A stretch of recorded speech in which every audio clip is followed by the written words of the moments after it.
Who was Juan Matus, really? The part of my account of meeting Don Juan that he didn't want to hear about was my feelings and impressions on that fateful day when I walked into his house.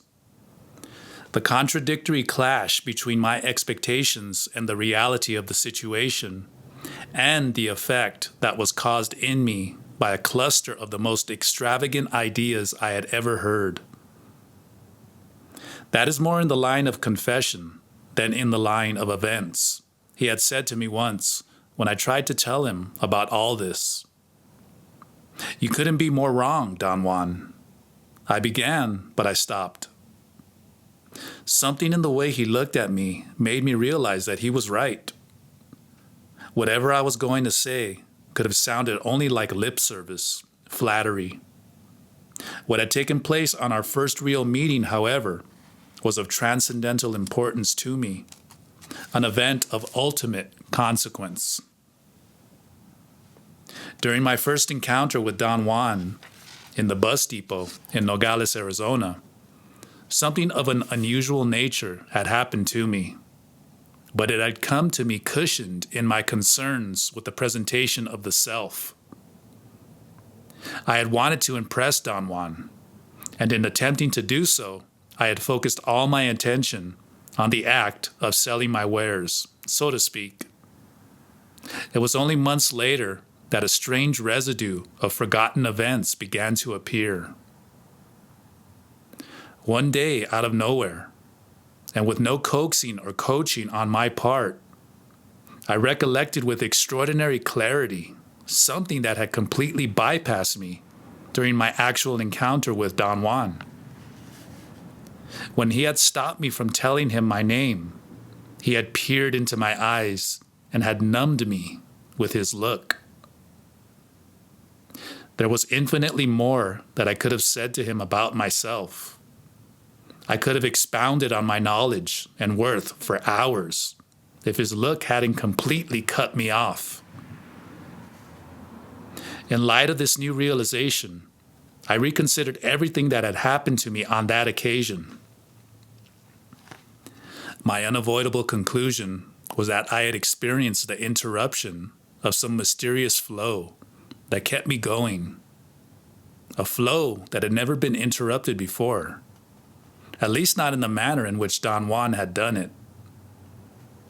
When I tried to describe to any of my friends what I had physically experienced, a strange perspiration began to cover my entire body. The same perspiration that I had experienced when Don Juan had given me that look. I had been, at that moment, not only incapable of voicing a single word, but incapable of having a single thought. For some time after, I dwelled on the physical sensation of this interruption, for which I found no rational explanation. I argued for a while that Don Juan must have hypnotized me. But then my memory told me that he hadn't given any hypnotic commands, nor had he made any movements that could have trapped my attention. In fact, he had merely glanced at me. It was the intensity of that glance that had made it appear as if he had stared at me for a long time. It had obsessed me and had rendered me discombobulated at a deep physical level.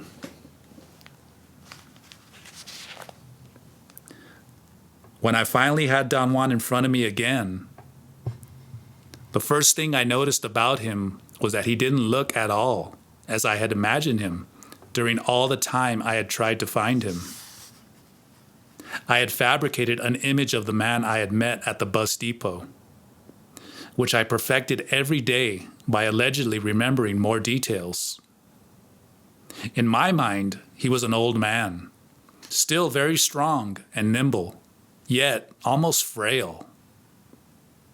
The man facing me was muscular and decisive. He moved with agility, but not nimbleness. His steps were firm and at the same time light. He exuded vitality and purpose. My composite memory was not at all in harmony with the real thing. I thought he had short white hair and an extremely dark complexion. His hair was longer and not as white as I had imagined.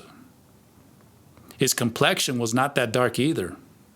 I could have sworn that his features were bird-like because of his age. But that was not so either. His face was full, almost round.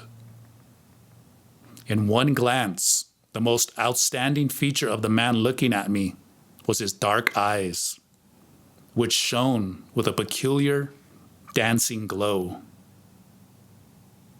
Something that had bypassed me completely in my prior assessment of him was the fact that his total countenance was that of an athlete.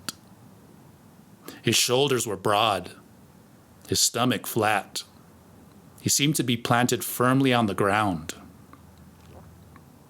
There was no feebleness to his knees, no tremor in his upper limbs. I had imagined detecting a slight tremor in his head and arms, as if he were nervous and unsteady. I had also imagined him to be about 5 feet 6 inches tall, 3 inches shorter than his actual height. Don Juan didn't seem surprised to see me. I wanted to tell him how difficult it had been for me to find him. I would have liked to be congratulated by him on my titanic efforts, but he just laughed at me, teasingly. "Your efforts are not important," he said. "What's important is that you found my place.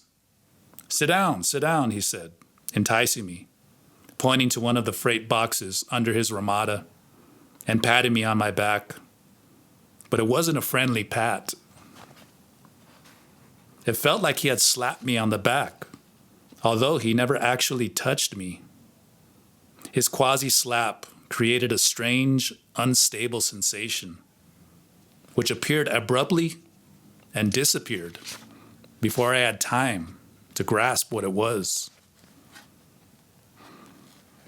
What was left in me instead was a strange peace. I felt at ease. My mind was crystal clear. I had no expectations, no desires. My usual nervousness and sweaty hands, the marks of my existence, were suddenly gone. "Now you will understand everything I am going to say to you," Don Juan said to me, looking into my eyes as he had done in the bus depot. Ordinarily, I would have found his statement perfunctory, perhaps rhetorical, but when he said it, I could only assure him repeatedly and sincerely that I would understand anything he said to me. He looked me in the eyes again with a ferocious intensity. "I am Juan Matus," he said, sitting down on another freight box a few feet away, facing me. "This is my name, and I voice it because with it, I am becoming a bridge for you to cross over to where I am." He stared at me for an instant before he started talking again. "I am a sorcerer," he went on. "I belong to a lineage of sorcerers that has lasted for 27 generations. I am the Nawal of my generation." He explained to me that the leader of a party of sorcerers, like himself, was called the Nawal, and that this was a generic term applied to a sorcerer in each generation who had some specific energetic configuration that set him apart from the others. Not in terms of superiority or inferiority or anything of the like, but in terms of the capacity to be responsible. "Only the Nawal," he said, "has the energetic capacity to be responsible for the fate of his cohorts. Every one of his cohorts knows this, and they accede. The Nawal can be a man or a woman.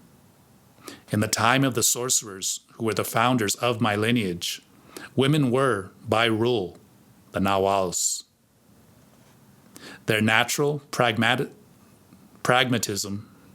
the product of their femaleness, led my lineage into pits of practicalities from which they could barely emerge.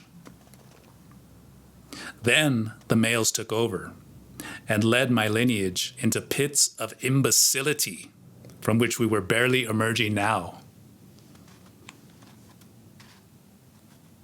Since the time of the Nawal Luhan, who lived about 200 years ago, he went on, there has been a joint nexus of effort shared by a man and a woman. The Nawal man brings sobriety. The Nawal woman brings innovation.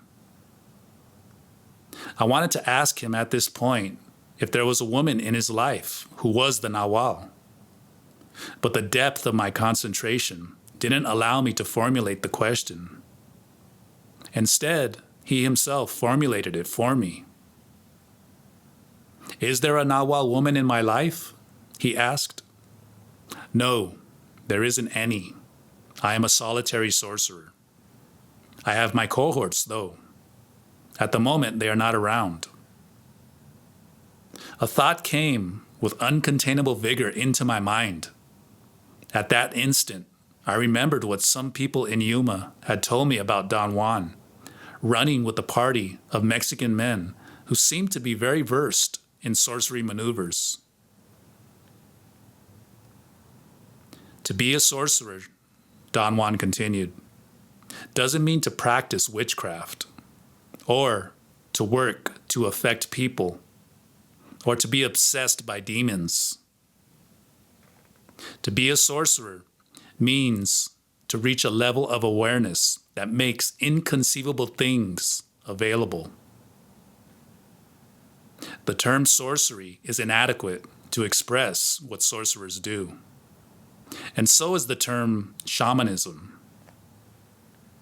The actions of sorcerers are exclusively in the realm of the abstract, the impersonal.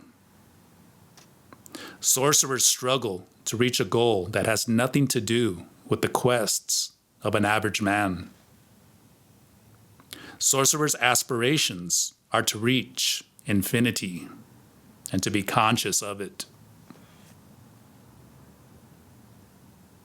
Don Juan continued, saying that the task of sorcerers was to face infinity, and that they plunged into it daily, as a fisherman plunges into the sea. It was such an overwhelming task that sorcerers had to state their names before venturing into it. He reminded me that in Nogales, he had stated his name before any interaction had taken place between us. He had, in this manner, asserted his individuality in front of the infinite.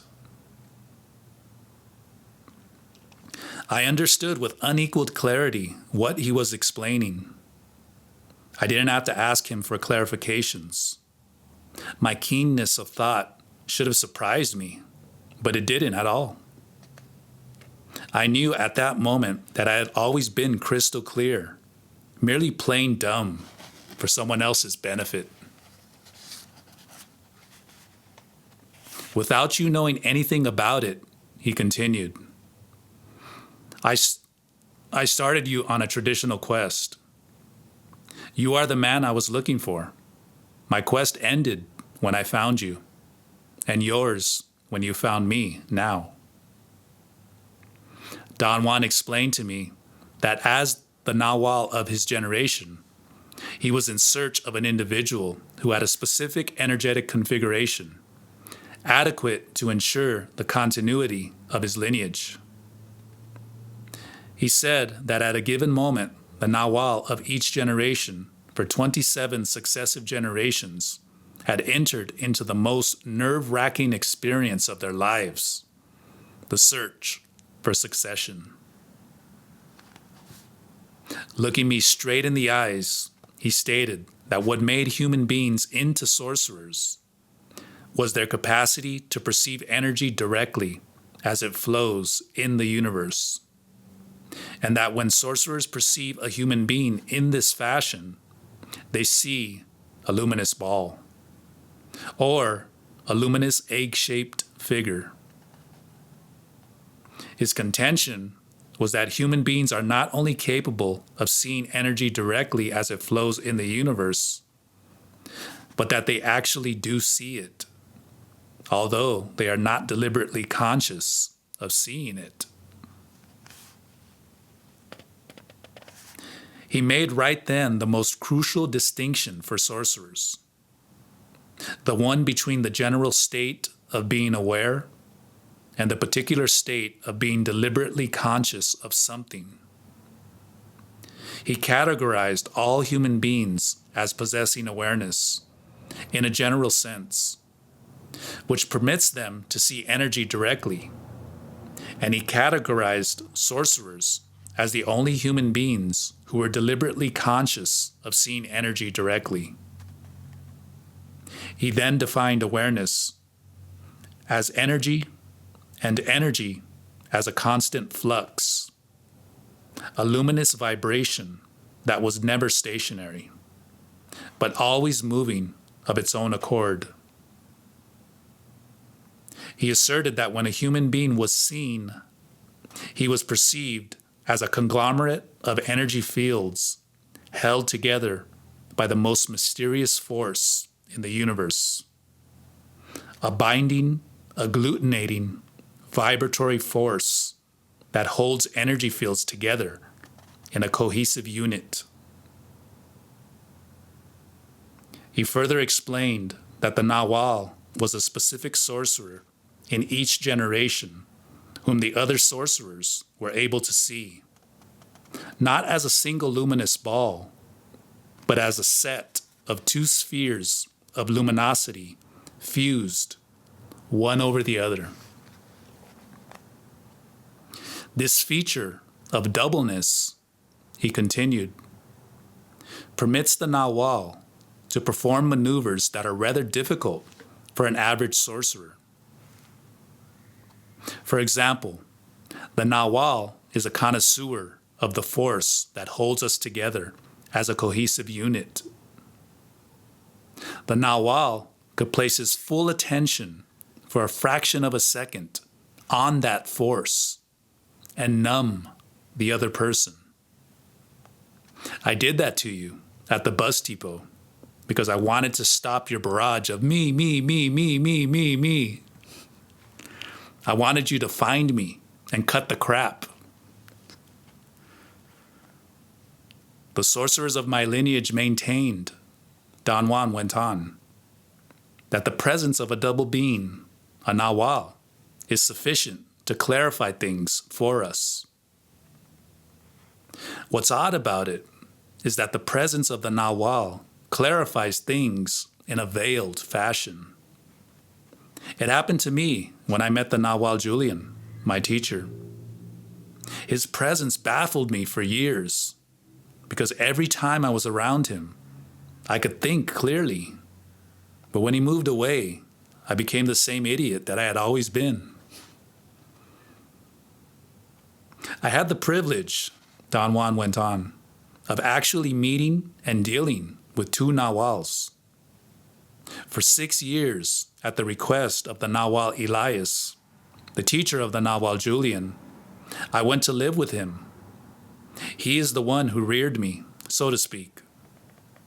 It was a rare privilege. I had a ringside seat for watching what a Nawal really is. The Nawal Elias and the Nawal Julian were two men of tremendously different temperaments. The Nawal Elias was quieter and lost in the darkness of his silence. The Nawal Julian was bombastic, a compulsive talker. It seemed that he lived to dazzle women. There were more women in his life than one would care to think about. Yet, both of them were astoundingly alike in that there was nothing inside them. They were empty. The Nahual Elias was a collection of astounding, haunting stories of regions unknown. The Nahual Julian was a collection of stories that would have anybody in stitches, sprawled on the ground, laughing. Whenever I tried to pin down the man in them, the real man, the way I could pinpoint the man in my father, the man in everybody I knew, I found nothing. Instead of a real person inside them, there was a bunch of stories about persons unknown. Each of the two men had his own flair, but the end result was just the same: emptiness. An emptiness that reflected not the world, but infinity. Don Juan went on explaining that the moment one crosses a peculiar threshold in infinity, either deliberately or, as in my case, unwittingly, everything that happens to one from then on is no longer exclusively in one's own domain, but enters into the realm of infinity. When we met in Arizona, both of us crossed a peculiar threshold, he continued.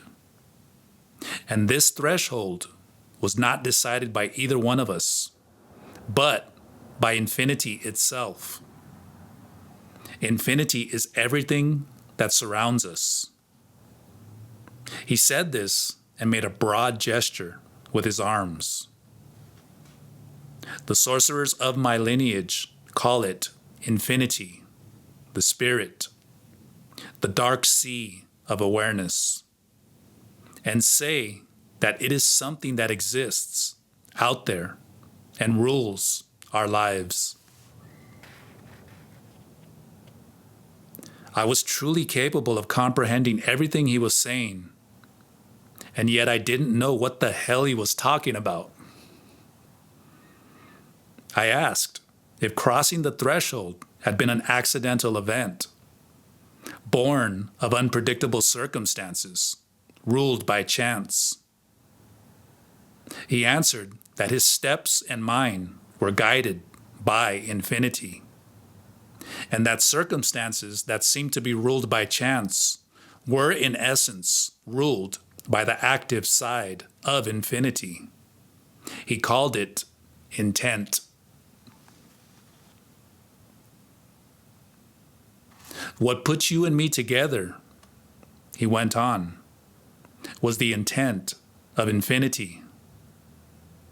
It is impossible to determine what this intent of infinity is, yet it is there, as palpable as you and I are.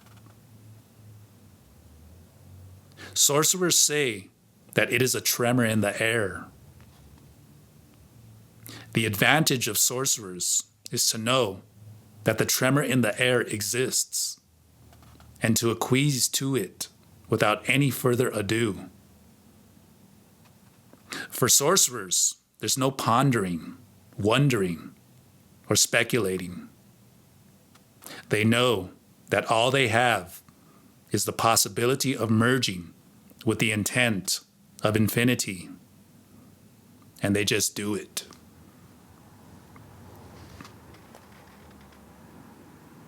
Nothing could have been clearer to me than those statements. As far as I was concerned, the truth of what he was telling me was so self-evident that it didn't permit me to ponder how such absurd assertions could have sounded so rational. I knew that everything that Don Juan was saying was not only a truism, but I could corroborate it by referring to my own being. I knew about everything that he was saying. I had the sensation that I had lived every twist of his description. Our interchange ended then. Something seemed to deflate inside me. It was at that instant that the thought crossed my mind that I was losing my marbles. I had been blinded by weird statements and had lost every conceivable sense of objectivity. Accordingly, I left Don Juan's house in a real hurry, feeling threatened to the core by an unseen enemy. Don Juan walked me to my car, fully cognizant of what was going on inside me. "Don't worry," he said, putting his hand on my shoulder. "You're not going crazy. What you felt was a gentle tap of infinity." As time went by, I was able to corroborate what Don Juan had said about his two teachers.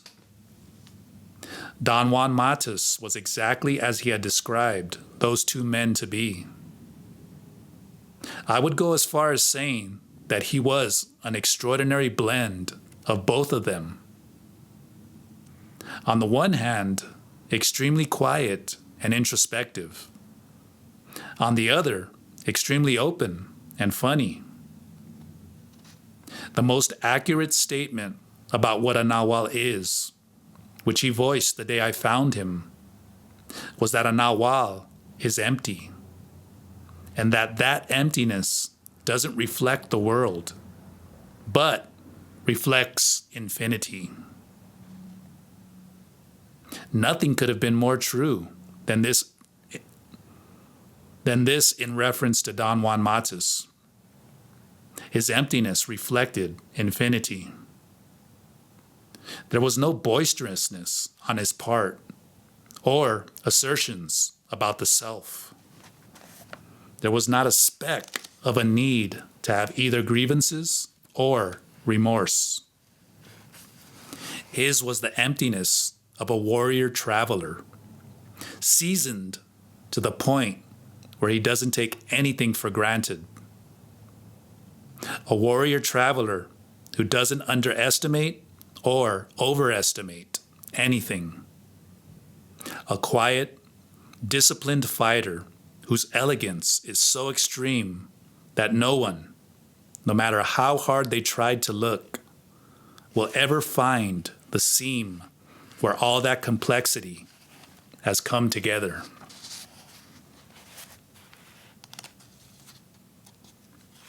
The end of an era. The deep concerns of everyday life.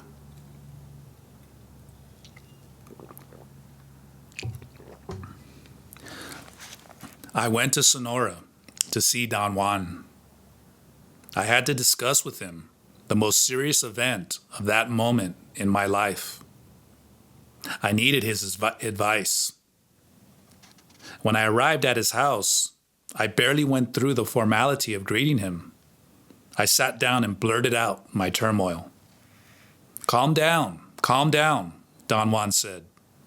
"Nothing could be that bad." "What's happening to me, Don Juan?" I asked. It was a rhetorical question on my part. "It is the working of infinity," he replied. "Something happened to your way of perceiving the day you met me. Your sensation of nervousness is due to the subliminal realization that your time is up. You are aware of it, but not deliberately conscious of it. You feel the absence of time, and that makes you impatient. I know this, for it happened to me and to all the sorcerers of my lineage. At a given time, a whole era in my life, or their lives, ended. Now it's your turn. You have simply run out of time." He demanded then a total account of whatever had happened to me. He said that it had to be a full account, sparing no details. He wasn't after sketchy descriptions. He wanted me to air the full impact of what was troubling me. "Let's have this talk, as they say in your world, by the book," he said. "Let us enter into the realm of formal talks." Don Juan explained that the shamans of ancient Mexico had developed the idea of formal versus informal talks and used both of them as devices for teaching and guiding their disciples. Formal talks were, for them, summations that they made from time to time of everything that they had taught or said to their disciples. Informal talks were daily elucidations in which things were explained without reference to anything but the phenomenon itself under scrutiny. Sorcerers keep nothing to themselves, he continued. To empty themselves in this fashion is a sorcerer's maneuver. It leads them to abandon the fortress of the self. I began my story, telling Don Juan that the circumstances of my life have never permitted me to be introspective. As far back in my past as I can remember, my daily life has been filled to the brim with pragmatic problems that have clamored for immediate resolution. I remember my favorite uncle telling me that he was appalled at having found out that I had never received a gift for Christmas or for my birthday. I had come to live in my father's family home not too long before he made that statement. He commiserated with me about the unfairness of my situation. He even apologized, although it had nothing to do with him. "It is disgusting, my boy," he said, shaking with feeling. "I want you to know that I am behind you 100% whenever the moment comes to redress wrongdoings." He insisted over and over that I had to forgive the people who had wronged me.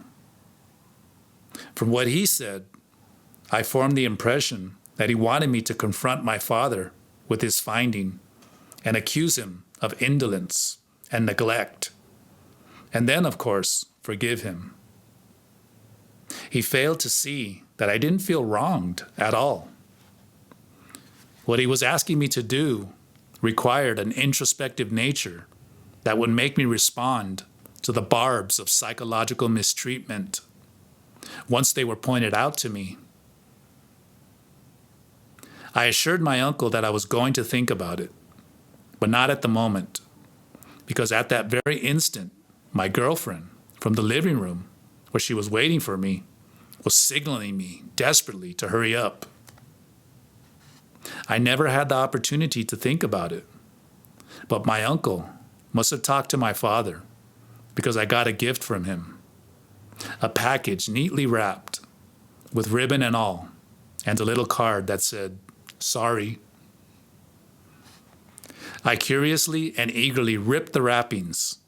There was a cardboard box, and inside it, there was a beautiful toy, a tiny boat with a winding key attached to the steam pipe.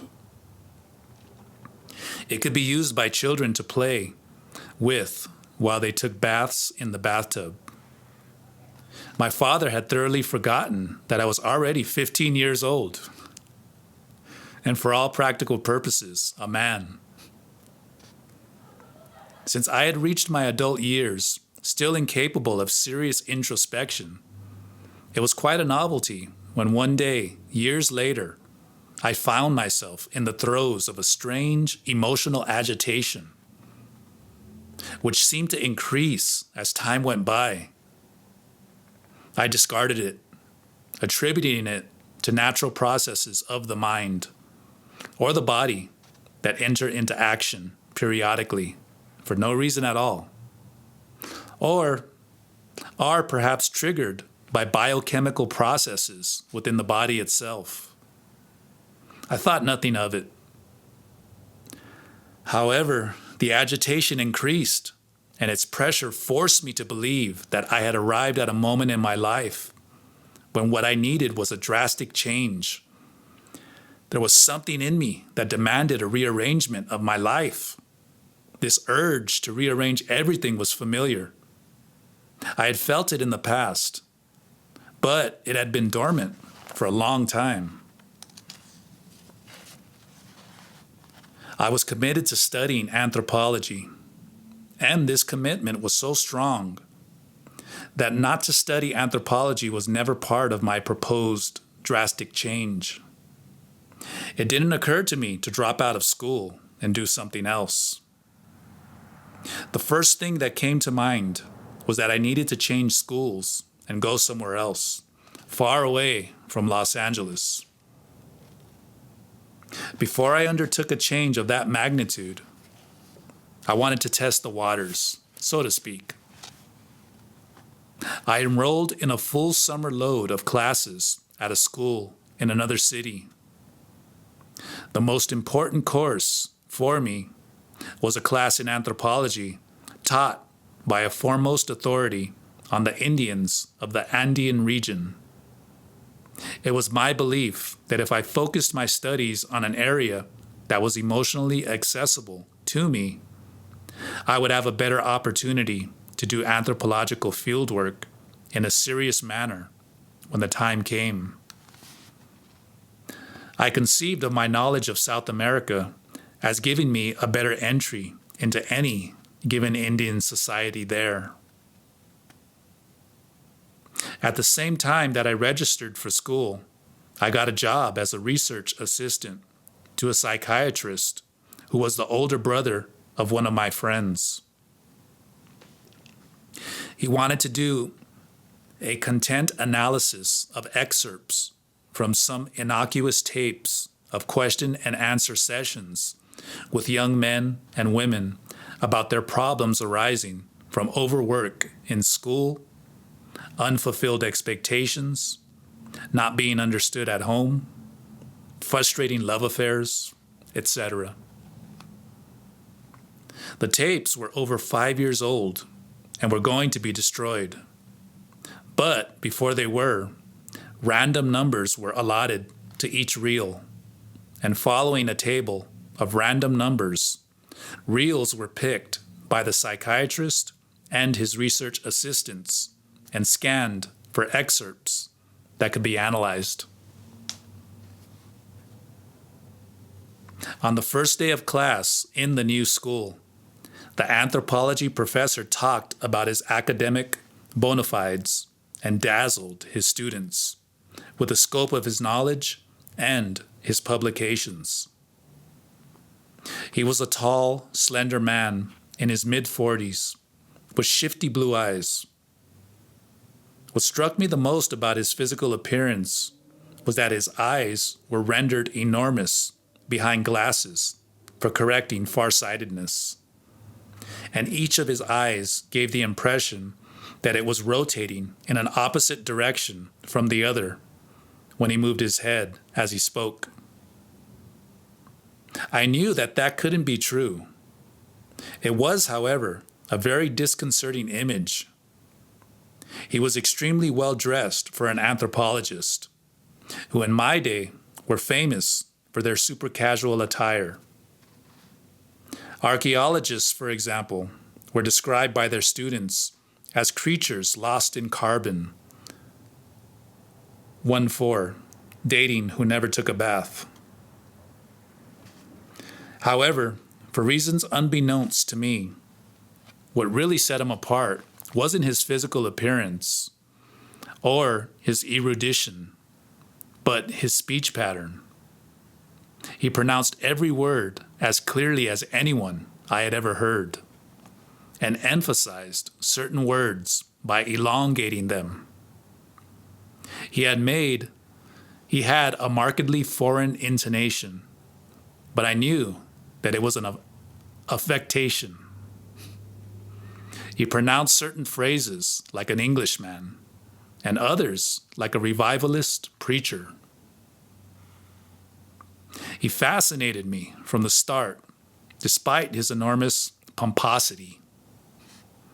His self-importance was so blatant that it ceased to be an issue after the first 5 minutes of his class, which were always bombastic displays of knowledge, cushioned in wild assertions about himself. His command of the audience was sensational. None of the students I talked to felt anything but supreme admiration for this extraordinary man. I earnestly thought that everything was moving along nicely, and that this move to another school in another city was going to be easy and uneventful, but thoroughly positive. I liked my new surroundings. At my job, I became completely engrossed in listening to the tapes, to the point where I would sneak into the office and listen not to excerpts, but to entire tapes. What fascinated me beyond measure at first was the fact that I heard myself speaking in every one of those tapes. As the weeks went by and I heard more tapes, my fascination turned to sheer horror. Every line that was spoken, including the psychiatrist's questions, was mine. Those people were speaking from the depths of my own being. The revulsion that I experienced was something unique for me. Never had I dreamed that I could be repeated endlessly in every man or woman I had heard speaking on the tapes. My sense of individuality, which had been ingrained in me from birth, tumbled down hopelessly under the impact of this colossal discovery. I began then on an odious process of trying to restore myself. I unconsciously made a ludicrous attempt at introspection. I tried to wriggle out of my predicament by endlessly talking to myself. I rehashed in my mind all the possible rationales that would support my sense of uniqueness, and then talked out loud to myself about them. I even experienced something quite revolutionary to me, waking myself up many times by my loud talking in my sleep, discoursing about my value and distinctiveness. Then, one horrifying day, I suffered another deadly blow. In the wee hours of the night, I was woken up by an insistent knocking on my door. It wasn't a mild, timid knock, but what my friends call a Gestapo knock. The door was about to come off its hinges. I jumped out of bed and opened the peephole. The person who was knocking on the door was my boss, the psychiatrist. My being his younger brother's friend seemed to have created an avenue of communication with him. He had befriended me without any hesitation, and there he was on my doorstep. I turned on the light and opened the door. "Please come in," I said. "What happened?" It was 3:00 in the morning, and by his livid expression and his sunken eyes, I knew that he was deeply upset. He came in and sat down. His pride and joy, his black mane of longish hair, was falling all over his face. He didn't make any effort to comb his hair back the way he usually wore it. I liked him very much because he was an older version of my friend in Los Angeles, with black, heavy eyebrows, penetrating brown eyes, a square jaw, and thick lips. His upper lip seemed to have an extra fold inside, which at times, when he smiled in a certain way, gave the impression that he had a double upper lip. He always talked about the shape of his nose, which he described as an impertinent, pushy nose. I thought he was extremely sure of himself and opinionated beyond belief. He claimed that in his profession, those qualities were winning cards.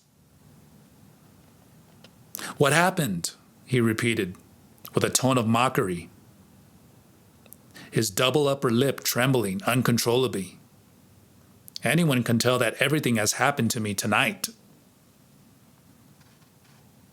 He sat down in a chair. He seemed dizzy, disoriented, looking for words. He got up and went to the couch, slumping down on it. It's not only that I have the responsibility of my patients, he went on, but my research grant, my wife and kids, and now another fucking pressure had been added to it. And what burns me up is that it is my own fault, my own stupidity for putting my trust in a stupid cunt. I'll tell you, Carlos, he continued, there's nothing more appalling, disgusting, fucking nauseating than the insensitivity of women. I'm not a woman hater. You know that. But at this moment, it seems to me that every single cunt is just a cunt. Duplicitous and vile. I didn't know what to say. Whatever he was telling me didn't need affirmation or contradiction. I wouldn't have dared to contradict him anyway. I didn't have the ammunition for it. I was very tired. I wanted to go back to sleep, but he kept on talking as if his life depended on it. You know Teresa Manning, don't you? He asked me in a forceful, accusatory manner. For an instant, I believed that he was accusing me of having something to do with his young, beautiful student secretary. Without giving me time to respond, he continued talking. Teresa Manning is an asshole. She's a schnook, a stupid, inconsiderate woman who has no incentive in life other than balling anyone with a bit of fame and notoriety. I thought she was intelligent and sensitive. I thought she had something, some understanding, some empathy, something that one would like to share or hold as precious all to oneself. I don't know, but that's the picture that she painted for me, when in reality she's lewd and degenerate, and I may add, incurably gross. As he kept on talking, a strange picture began to emerge. Apparently, the psychiatrist had just had a bad experience involving his secretary. Since the day she came to work for me, he went on, I knew that she was attracted to me sexually, but she never came around to saying it. It was all in the innuendos and the looks. Well, fuck it. This afternoon, I got sick and tired of pussyfooting around, and I came right to the point. I went up to her desk and said, I know what you want, and you know what I want. He went into a great, elaborate rendition of how forcefully he had told her that he expected her in his apartment across the street from school at 11:30 p.m., and that he did not alter his routine for anybody, that he read and worked and drank wine until 1 o'clock, at which time he retired to the bedroom. He kept an apartment in town, as well as the house he and his wife and children lived in the suburbs. I was so confident that the affair was going to pan out, turn into something memorable, he said, and sighed. His voice acquired the mellow tone of someone confiding something intimate. I even gave her the key to my apartment, he said, and his voice cracked. Very dutifully, she came at 11:30, he went on. She let herself in with her own key and sneaked into the bedroom like a shadow. That excited me terribly. I knew that she wasn't going to be any trouble for me. She knew her role. She probably fell asleep on the bed. Or Maybe she watched TV. I became engrossed in my work, and I didn't care what the fuck she did. I knew that I had her in the bag. But the moment I came into the bedroom, he continued, his voice tense and constricted, as if he were morally offended. Teresa jumped on me like an animal and went for my dick. She didn't even give me time to put down the bottle and the 2 glasses I was carrying. I had enough presence of mind to put my 2 Baccarat glasses on the floor without breaking them. The bottle flew across the room when she grabbed my balls, as if they were made out of rocks. I wanted to hit her. I actually yelled in pain, but that didn't faze her. She giggled insanely because she thought I was being cute and sexy. She said so, as if to placate me. Shaking his head with contained rage, he said that the woman was so friggin' eager and utterly selfish that she didn't take into account that a man needs a moment's peace. He needs to feel at ease, at home, in friendly surroundings. Instead of showing consideration and understanding, as her role demanded, Teresa Manning pulled his sexual organs out of his pants with the expertise of someone who had done it hundreds of times. The result of all this shit, he said, was that my sensuality retreated in horror. I was emotionally emasculated. My body abhorred that fucking woman instantly. Yet my lust prevented me from throwing her out in the street. He said that he decided then that instead of losing face by his impotence, miserably, the way he was bound to, he would have oral sex with her and make her have an orgasm, put her at his mercy. But his body had rejected the woman so thoroughly that he couldn't do it. The woman was not even beautiful anymore, he said, but plain. Whenever she's dressed up, the clothes that she wears hides the bulges of her hips. She actually looks okay, but when she's naked, she's a sack of bulging white flesh. The slenderness that she presents when she's clothed is fake. It doesn't exist. Venom poured out of the psychiatrist in ways that I would never have imagined. He was shaking with rage. He wanted desperately to appear cool and kept on smoking cigarette after cigarette. He said that the oral sex was even more maddening and disgusting, and that he was just about to vomit when the friggin' woman actually kicked him in the belly, rolled him out of his own bed onto the floor, and called him an impotent faggot. At this point in his narration, the psychiatrist's eyes were burning with hatred. His mouth was quivering. He was pale. "I have to use your bathroom," he said. "I want to take a bath. I am reeking. Believe it or not, I have pussy breath." He was actually weeping, and I would have given anything in the world not to be there.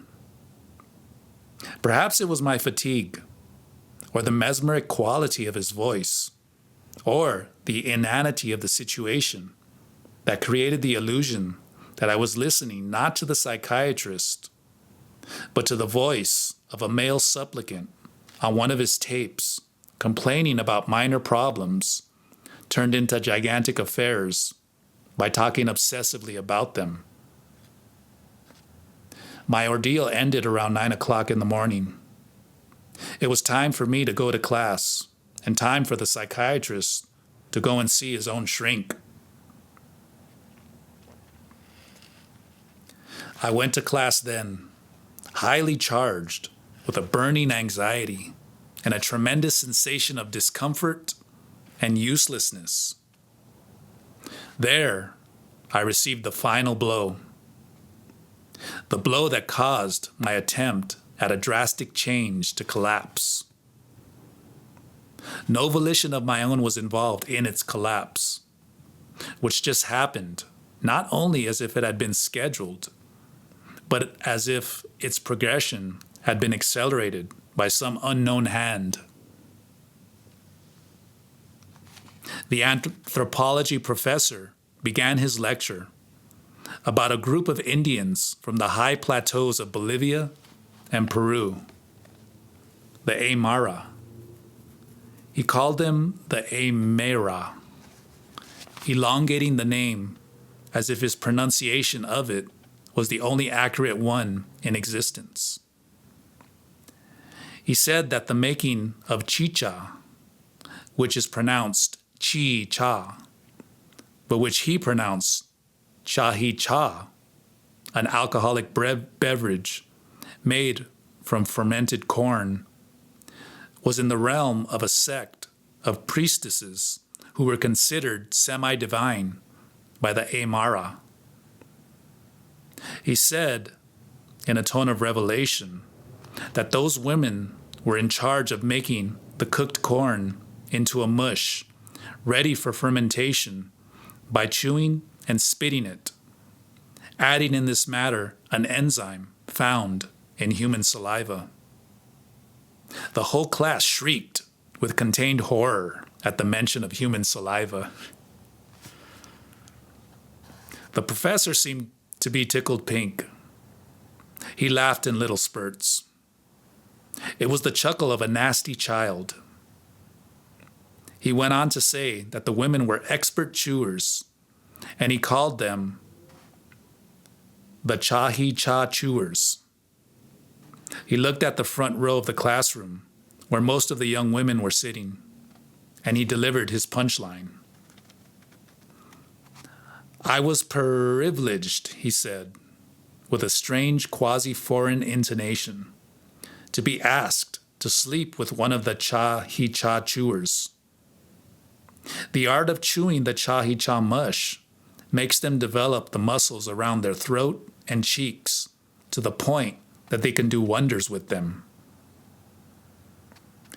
He looked at his bewildered audience and paused for a long time, punctuating the pause with his giggles. I'm sure you get my drift, he said, and went into fits of hysterical laughter. The class went wild with the professor's innuendo. The lecture was interrupted by at least 5 minutes of laughter and a barrage of questions that the professor declined to answer, emitting more silly giggles.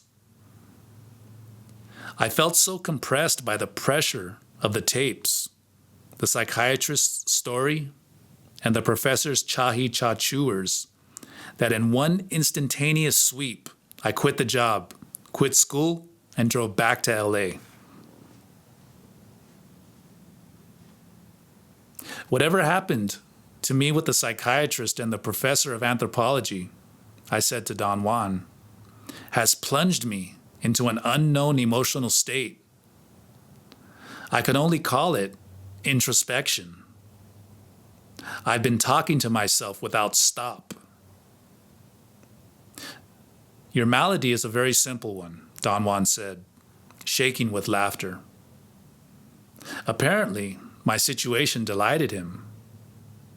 It was a delight I could not share because I failed to see the humor in it.